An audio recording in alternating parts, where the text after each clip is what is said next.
Our second speaker of the evening is also familiar to you all, Governor George W. Bush of Texas.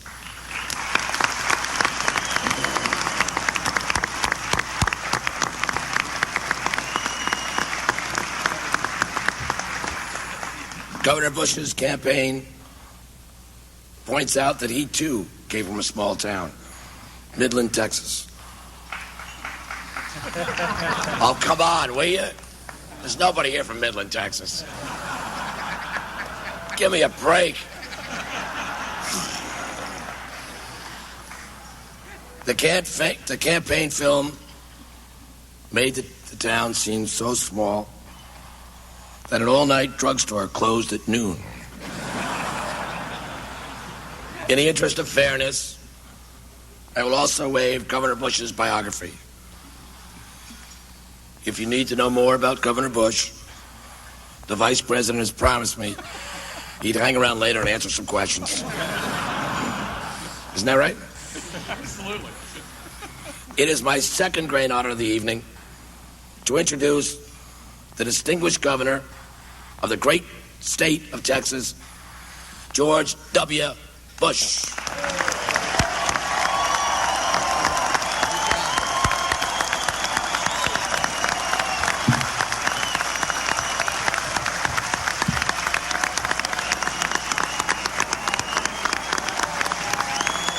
Thank you, Big Al.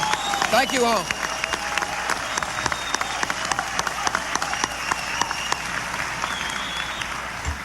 Your Excellency, Mr. Vice President, Mrs. Clinton, Governor Pataki and Mayor Giuliani, Congressman Lazio, Al Smith, all the Smiths who are here, a lot of you here,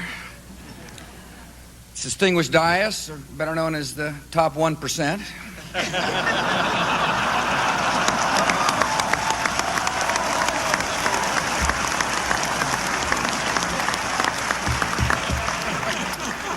Except for you, Russert.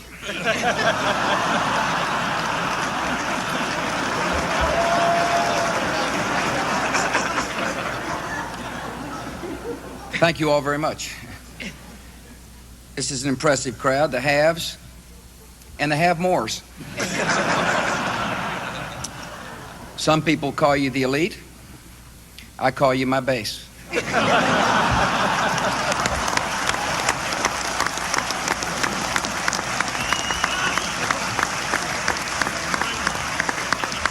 I'm delighted to be here with my wife. She's a fabulous person.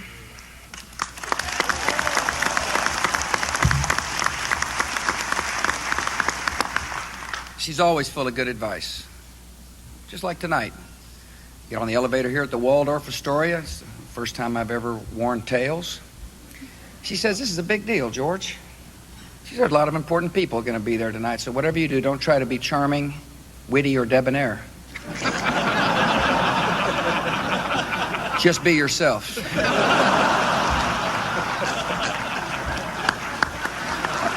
Or how about the guy on the elevator? The guy on the elevator, we're coming down. He said, "Say." I said, "Yes, sir." He said, "Anybody ever tell you look like George W. Bush?" I said, "Yeah, it happens quite a bit." He said, "Sure must make you mad."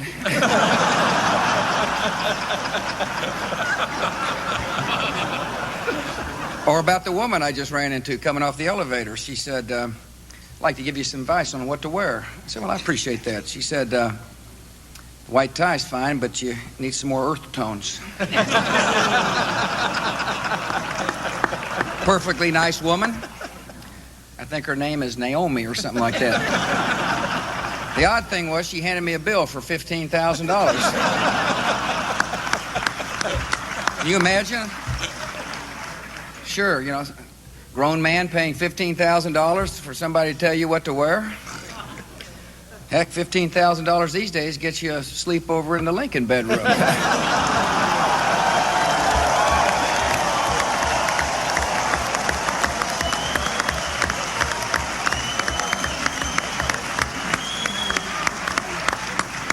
This evening does have a special meaning. The story of Al Smith's historic run for the presidency is truly inspiring. gives me hope that in America, it's still not possible for a fellow named Al to be the commander-in-chief.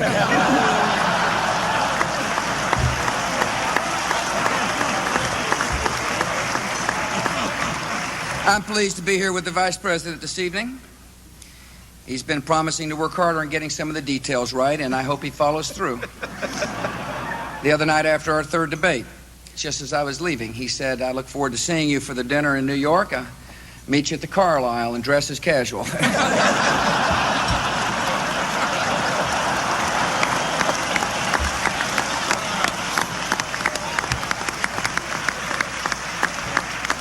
There's really no place like New York, especially for baseball fans like me and Mrs. Clinton.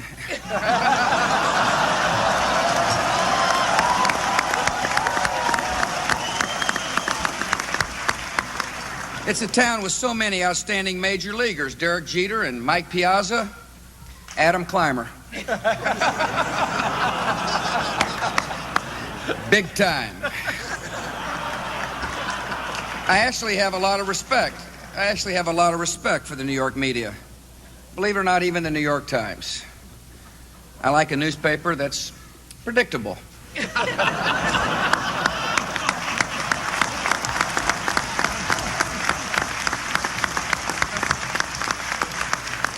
When I was a couple of points down, they said my campaign was in crisis. When I was a little bit up, it said it was neck and neck, and as I gained more points, the race became volatile. If I win, I can imagine the headline: Gore sweeps New York City, setbacks elsewhere. And I see Bill Buckley's here tonight, fellow Yale man. We go way back, and we have a lot in common. Bill wrote a book at Yale. I read one.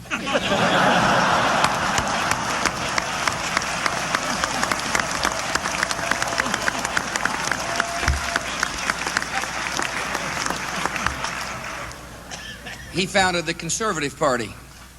I started a few parties myself. Bill was certain he won every debate he ever had. And, well, I know how he feels.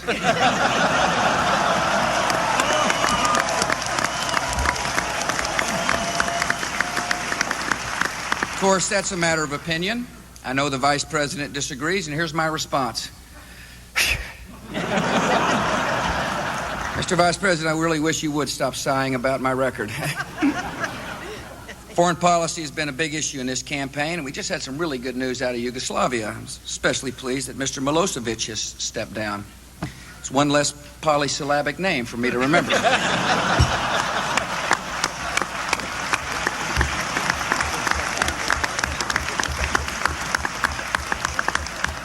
You know what this world really needs? It really needs more world leaders named Al Smith.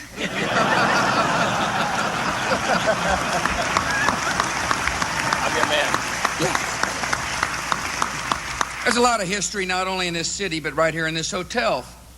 For years, this was the home of Al Smith's opponent, Herbert Hoover. When you think of the Hoover years, you think of depression, food lines, despairing people jumping out of windows, or as the Vice President might call it, a day in the life of Texas.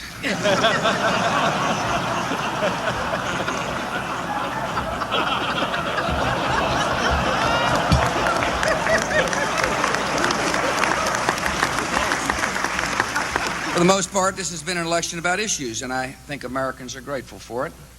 We've talked a lot about our economic plans, and my opponent keeps saying I give too much tax relief to the top 1%, but he hadn't heard my latest proposal. The bottom 99% will do well when they get to split Dick Cheney stock options.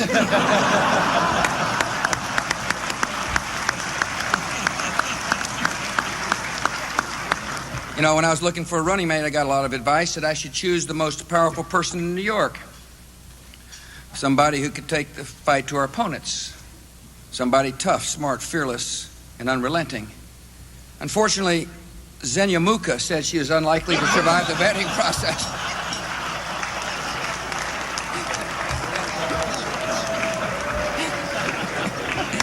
But I'm proud of Dick Cheney. I know the Vice President is proud of his running mate. You have to admire Joe Lieberman, and we did a little looking into his background and found out he's such an upstanding fellow. He's really generous. He's so good-hearted that one time he actually gave money to a Buddhist temple.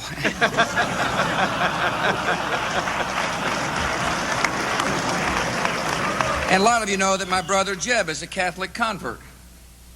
Jeb wanted to be here badly tonight, but I told him he's got a little work to do in Florida. A year ago, he assured me we would win Florida easily. Of course, he also is the same guy that told me once Dad wouldn't mind if I parked his car in the front yard.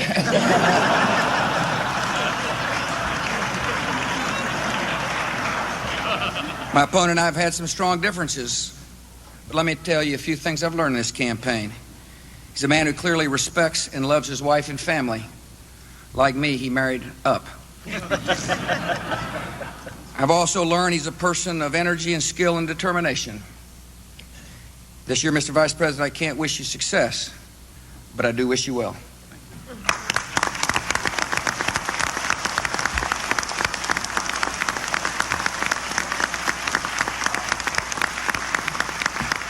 Before I close, there's another man I'd like to talk about, someone who is not here, John Cardinal O'Connor.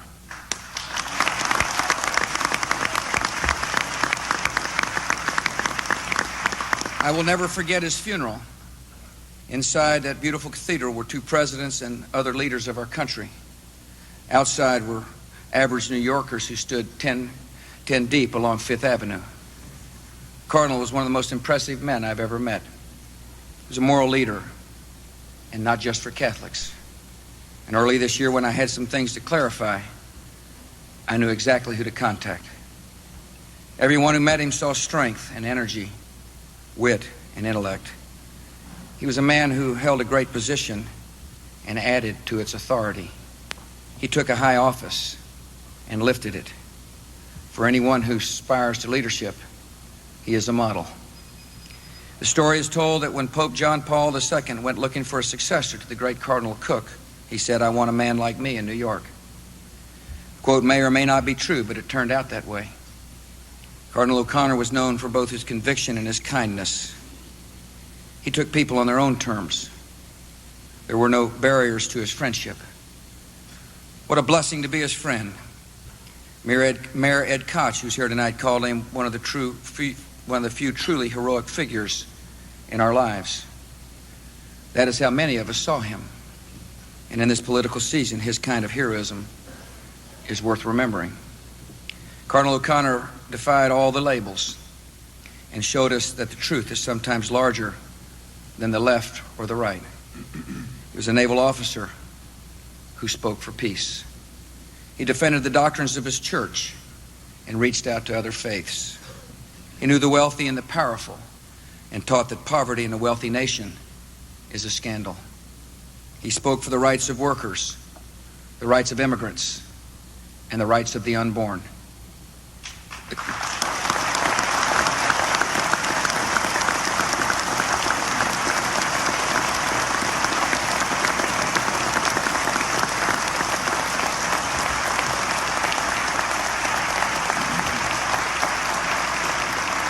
The Cardinal had a way of putting politicians on the spot, exactly where we belong.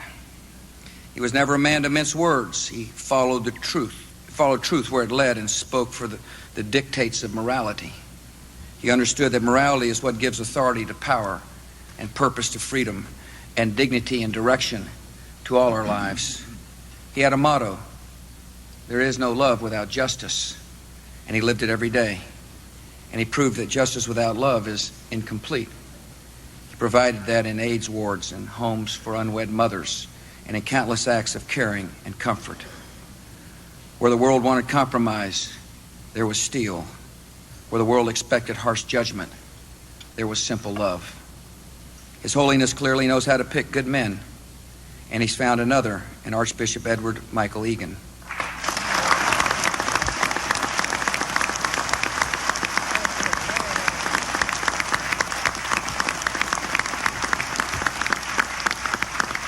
New York has welcomed you warmly, and it's been a pleasure to be with you all tonight. Your Excellency, Laura and I would like you to come and visit our family next year. I'll send you the address as soon as I know what it is. Thank you very much. God bless.